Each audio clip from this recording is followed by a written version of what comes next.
Hello everyone. It's going to start on me, isn't it? Yep, I knew it. Okay.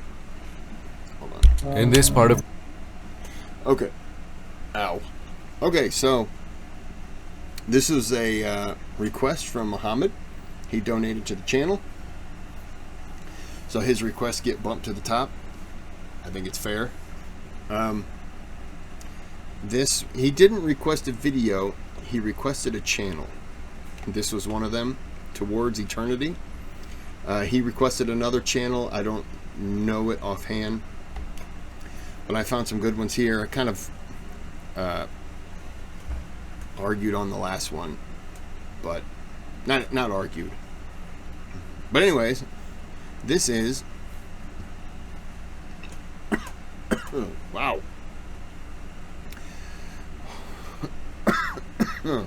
There it went. This is why Islam among 4,000 religions. I'm hoping the 4,000 isn't serious, because I didn't realize there was 4,000 religions. So, let's get into it. Sorry the air's on. It's warm. Cross-examination, we will ask some questions about religions. Are you ready? I'm ready. Why are there so many true religions? Wasn't it possible for a religion to be prescribed at the time of Prophet Adam, peace be upon him, and for all humans to follow that religion only? They say religion is opium. That is, the rulers make people sleep using religion and direct them according to their own wishes. Is there really such a thing?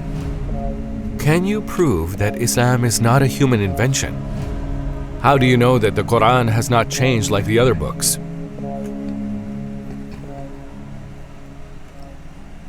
I would just like to counter and say, to say that Islam is a human invention, I would say you could make the same point against other religions. So any negative aspect you can make against one religion, to me you can make against all.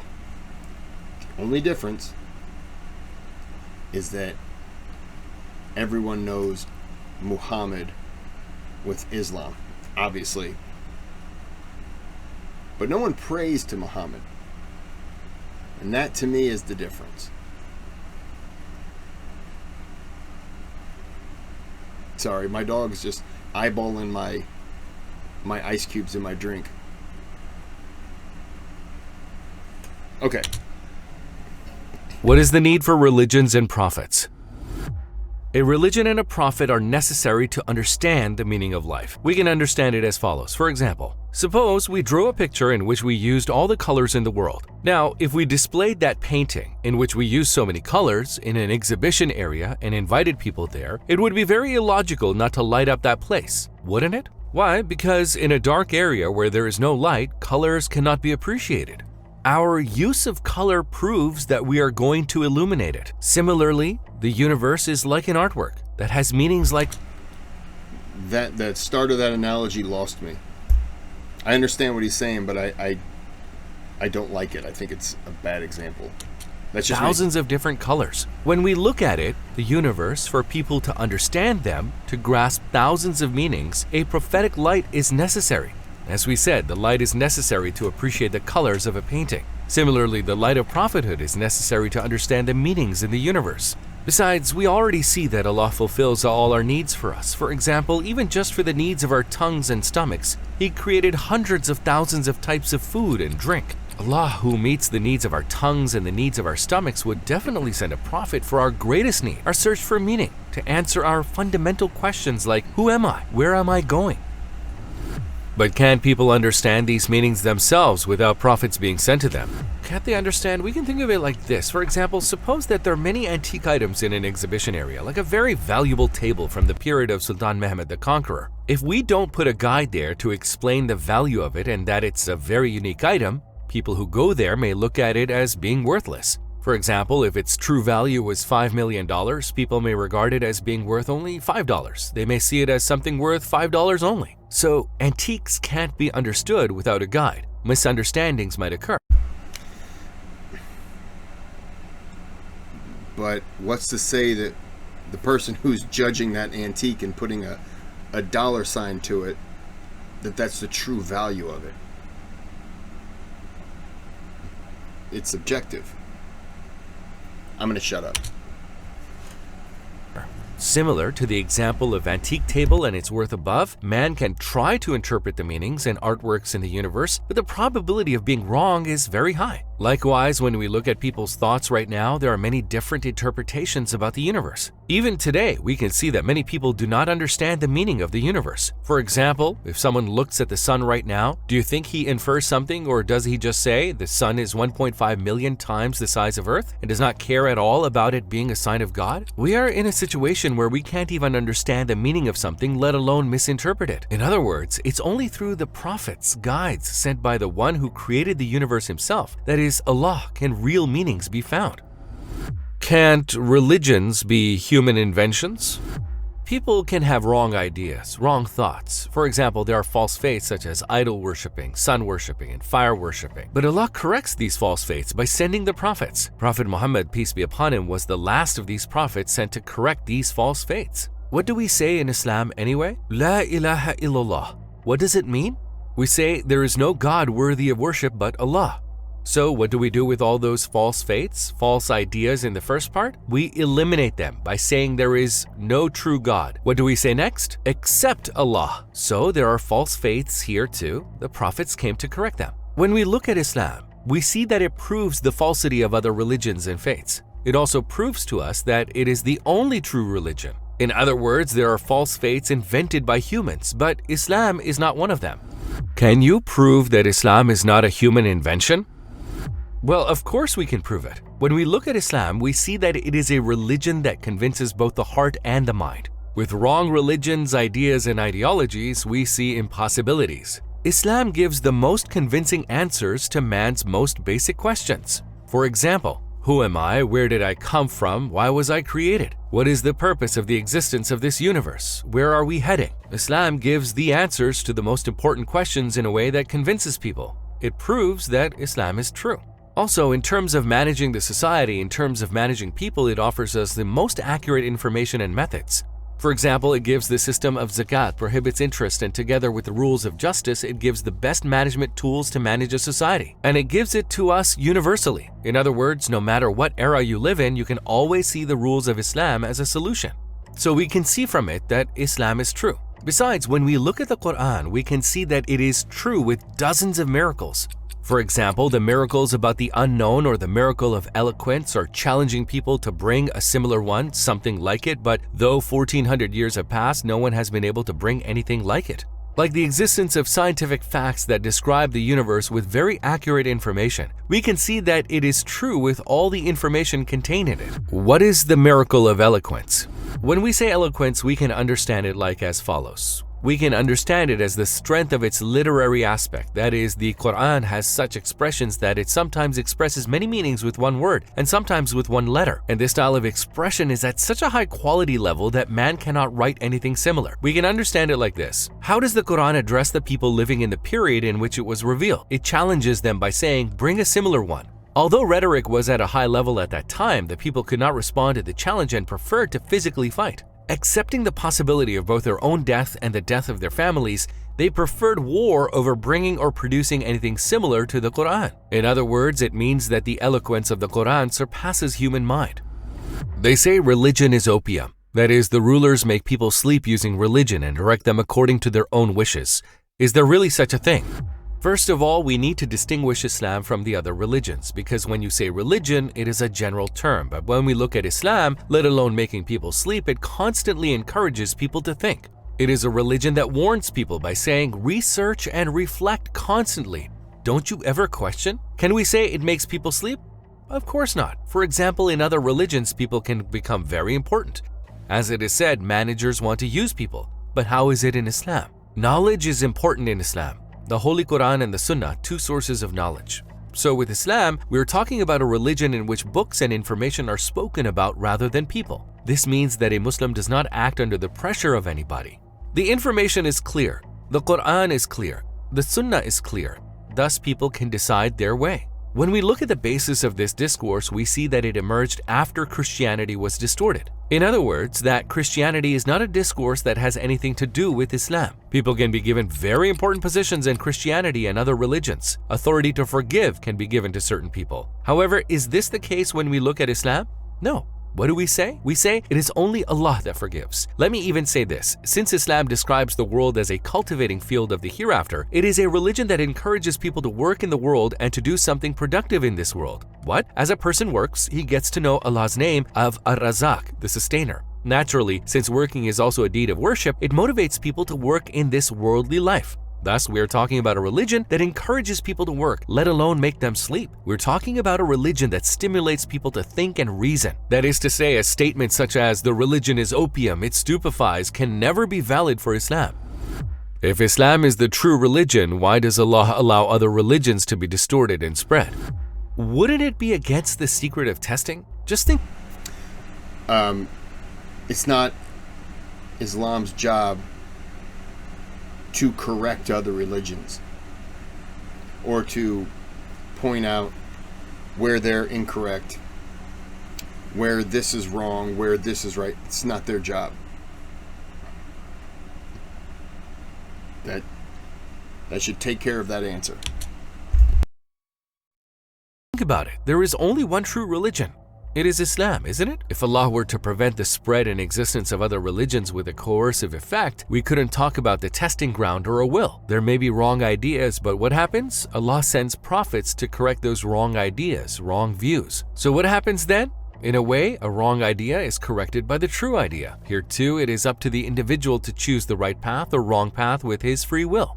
In other words, Islam is the true religion, then other religions should be prevented. An inference like that is not a correct inference. Islam is true. It can be proved. Anyone who wishes can accept different ideas because they're in a testing place. Why are there so many true religions? In the time of Prophet Adam, peace be upon him, wasn't it possible for a religion to be sent and all humanity to follow that single religion? Firstly, let me say this. There is only one true religion, Islam. Other religions are not true religions. But if you ask, why were so many religions sent since Prophet Adam, peace be upon him? Allah sent 124,000 prophets because people distorted Islam. Normally, rules were sent to the Prophet Adam, peace be upon him, and rules were sent to the other prophets too. But since they were distorted, Allah corrected them with new knowledge and new prophets. Basically, the information given by all the prophets was the same. What? Tawheed, the oneness of Allah, prophethood, the hereafter, and justice. The prophets always gave the same information on these four principles. Well, Allah did not allow the Quran to be distorted. Was it not possible for Him to prevent the first religion from being distorted by people? Yes, of course, it was possible for Allah not to allow it to be distorted. But due to some wisdom, Allah allowed it. For example, we can think of it like this. We can think of the world community as being in the field of testing, in the field of education in a way. What happens to people's lifestyles as thousands of years pass? They are diversified and shaped. Even in a single year, we make changes in the clothes we wear, don't we? We wear short-sleeved t-shirts in the summer and then change to sweaters in winter. So even in 1 year, if changes occur according to conditions, according to the lifestyle of people in the human world, and according to their living conditions, it is quite normal for different rules and information to be sent. Based on this wisdom, Allah left those people alone with relation to distortion. We can also think of it this way. As we've said, we are in a field of education. For example, let's think of a school system. There is a different education system in primary school. Basic information is given. But what happens to the information as we progress towards university education? Information becomes complex and detailed. Similarly, the world of humanity has become increasingly detailed and information has diversified. Based on this wisdom, He allowed them to be distorted, and with the new prophets, He detailed the education system, and with Islam and Quran, this education system has reached its final point, perfected. Yes, I don't like that answer. I think in my opinion, the easier answer is yes. He gave the prophets the message. The prophets passed that message on to the people. The four primary messages. From there, you could say it was a test. It was a test to see how people might take these four messages. And allowing them, since they have free will, to interpret it and proceed. And he kind of saw this, I'll say the first couple generations, and was like, not exactly what I had in mind, but I can make a few tweaks here and there. Send someone else down. They push the same 4, but maybe updated information to kind of help kind of bring that audience, because it started here and then people just verged. And so now he sends another prophet, and the attempt is to bring it all back together. And instead it kind of does this, and then it scatters over here, and kind of turns into branches. And I think you could argue that same thing. Allowing people to take it in, the free will aspect. And after a while, he just kept throwing them down, the prophets. And he's just got to a point where, all right, this is the last one. I can't keep doing this, folks. That would have Understand the distortion of religions from ancient times, but why were the religions of the new times, such as the Bible and the Torah, distorted, but not the Quran? Now we need to look at the characteristics of the Quran. The Quran is the last book. Islam is the last religion, and it is universal. After that, a new prophet will not come. A new corrector will not come. The preservation of the Quran is a necessity of wisdom. That's incorrect. A new prophet did come, and it's Tom Cruise and the Church of Scientology. And it is quite reasonable. If it's the last book and it's universal, and if it provides solutions to all the questions, the preservation of the Quran is common sense. As people made mistakes, as they distorted a book sent to a prophet of God, a new prophet came and corrected those mistakes of people. A new prophet and a new corrector constantly came, and there were about 124,000 prophets and messengers. Naturally, related to the issue of people's distorting and the issue of not protecting the book, it is quite reasonable that they are tested. On the one hand, there were prophets sent separately to small societies. Didn't I just say something similar to this? I believe I did. I believe that he's giving a perfect example and answer right now. On the other hand, the Quran is a universal book that has been sent to all humans and genies. It is the last book that is valid for all people and all times. Naturally, the preservation of the Quran is quite logical. How do you know that the Quran has not changed like other books? There's not even a single objection regarding this issue. That is, even if an atheist comes to argue, he does not object to the fact that the Quran has not been changed, because it is an issue known to everyone that the Quran has not been changed. How can we understand it? We can verify it in many ways. For example, when you get a copy of the Quran from somewhere in Istanbul, and when you go somewhere in England and get a copy of the Quran, you'll find that both are exactly the same. There's no change in any place. So we can understand that the Quran has been preserved because in case of a slight change, hundreds of variations would occur. Or we can think of it like this. In Islam, there's a system called the memorization system, right? What's that? Some people memorize the Quran completely from the beginning to the end. Even today, there are millions of hufaz, memorizers of the Quran. As we get closer to the light, that is, to the times of the Prophet, peace be upon him, we see that the people were strongly attached to the Quran. The system of memorization started from there onwards. So when we look at the memorization system, we can clearly understand that the Quran has been preserved. Besides, there is a tradition of muqabala in Ramadan, right? What is it? Every Ramadan, the Quran is recited from the beginning to the end. The continuation of this tradition shows us that this knowledge was preserved and continued every year. In addition, pages of the Holy Quran were published on the website of the University of Birmingham. What happened? A copy of the Quran was found, and when the carbon-14 test was done on it, it was concluded that it was exactly the same as the original copies of the Quran. So we are talking about a common view of the whole world. There is no discussion. Let alone the change of a letter, we are warned by the Quran teacher even when we make a small mistake like prolonging a vowel while reciting the Quran. The Quran teachers, also warn you when you do not prolong it properly. So there's no need to talk about the change of the letters and the change of the Quran.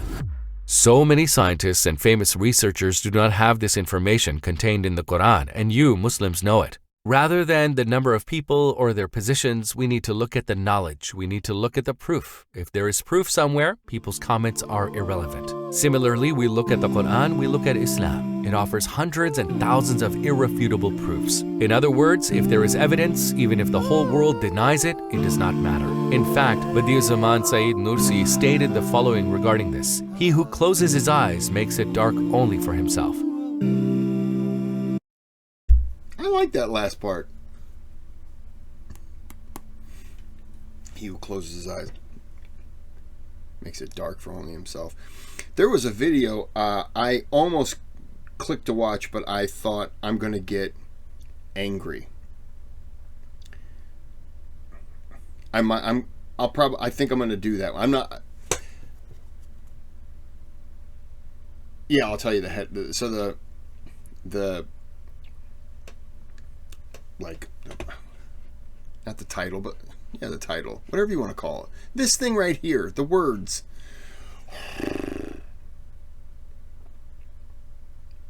Wow.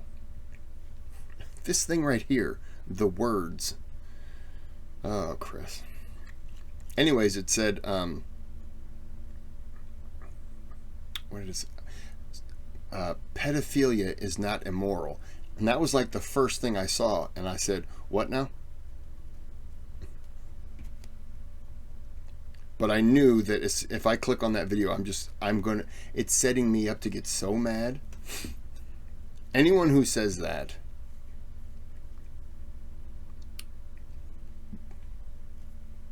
I don't know what to say to you. But I don't have to say it to you in this video because they didn't say it in this video. So we're not going to talk about it. We're going to talk about the end of this video, though. There's a thanks button. Let me scroll down. Kind of looks like that. In fact, it should be identical. Hopefully it's there. You can click on it, donate to the channel. Anything and everything is appreciated, but hey, look, if you can't do it, don't worry about it. I'm not pushing, no harm, no foul. It's tough times. You got to support yourself before you can try to support someone else. So I get it. Don't worry about it. If you can, great.